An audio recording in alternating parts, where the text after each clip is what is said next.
BJP के राष्ट्रीय अध्यक्ष जेपी नड्डा ने एक बार फिर से झारखंड में बांग्लादेशी घुसपैठ का मुद्दा उठाया है। उन्होंने कहा, सरकार के संरक्षण में राज्य में घुसपैठ हो रहा है। उन्होंने झारखंड में सरकार बनाने के बाद भी कही, वहीं जेएमएम और कांग्रेस ने इसे असपना करार दिया है। साथ ही घुसपैठ के मुद्दे पर केंद्र सरकार को ही घेरा। घुसपैठ पूरे जोर शोर पर है, बोलो है कि नहीं है?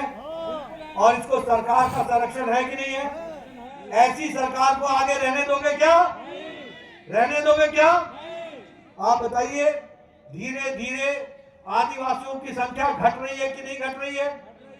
1951 में यहाँ की संख्या 45% थी, आज वो घट करके 28% हमारी आदिवासी भाइयों की संख्या हो गई है। हाई कोर्ट ने कहा है कि इसकी जांच करो, लेकिन हेमंत सरकार इसकी जांच नहीं करा रही है। इसको कहते हैं वोट बैंक की राजनीति, इसको कहते हैं तुष्टीकरण की राजनीति, इसको कहते हैं कि घुसपैठियों के सहारे यानी देशद्रोहियों के सहारे सरकार चलाना चाहते हो और राष्ट्रभक्तों को कुचलना चाहते हो। ये झारखंड की जनता है, ये हमारे आदिवासी भाई, ये लड़ जाएंगे, पूरी ताकत लगा देंगे, लेकिन कभी झुकेंगे नहीं और हमारे घुसपैठियों को चुन चुन करके इस देश से बाहर करने में अपना योगदान करेंगे। इसको हमको याद रखना है।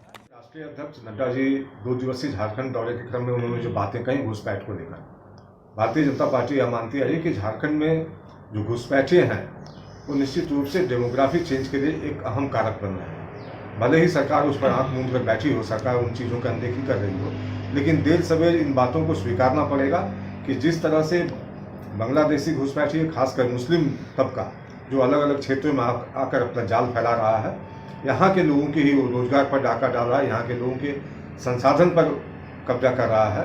कहीं ना कहीं ऐसी खबरें भी आती हैं कि बहू बेटियों से ब्याह कर उनकी संपत्तियों पर कब्जा करना, राजनीतिक हस्तक्षेप को जिस तरह से बढ़ावा देने की संस्कृति उत्पन्न हो रही है, खासकर सीमावर्ती जो जिले हैं वहाँ ये भयावह रूप ले चुका है। भले ही वर्तमान सरकार उस पर कुछ बोलने को तैयार ना हो, कुछ कार्रवाई करने को तैयार ना हो, लेकिन भारतीय जनता पार्टी यह मानती है कि हम इसके खिलाफ अनवरत संघर्ष करेंगे और एक दिन ऐसा भी आएगा जब इन घुसपैठियों को हम खदेड़ेंगे भी और राज्य में भारतीय जनता पार्टी की सरकार बनेगी। के कीचड़ों को हमने साफ कर दिया है और जब झारखंड के कीचड़ों को हमने साफ किया है तब कमल झारखंड में नहीं खिलेगा, क्योंकि कमल कहाँ खिलता है? कीचड़ में। जो कीचड़ भारतीय जनता पार्टी इस राज्य में बनाई थी उसको हम लोगों ने साफ कर दिया, इसलिए अब कमल यहां नहीं खिलेगा। दूसरी बात, जेपी नड्डा साहब अब भारतीय जनता पार्टी के राष्ट्रीय अध्यक्ष भी है, तो राष्ट्रीय अध्यक्ष सिर्फ रबर स्टाम्प के रूप में है क्या कि कुछ पावर है आपके पास? घुसपैठिए हैं तो अपने अमित शाह जी से इस्तीफा लीजिए ना, और अगर वो इस्तीफा नहीं दे रहे हैं तो अब तो राष्ट्रीय अध्यक्ष है, बर्खास्त कीजिए उनको। बॉर्डर नहीं संभल रहा है, घुसपैठिए हो कैसे रहे? यूपीए की सरकार ने 90,000 लोगों को उनके गंतव्य स्थान तक पहुंचाने का काम किया था। आप इन 11 सालों में कितने घुसपैठियों को चिन्हित किया है? ये तो बताना चाहिए ना कि पूरे देश में कितने घुसपैठिए हैं।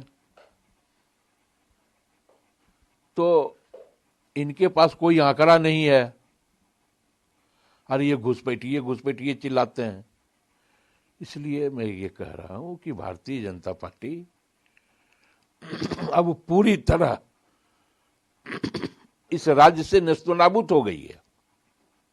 अब राज्य में इनको उंगली पकड़ने वाला इनका कोई राजनीतिक दल नहीं है।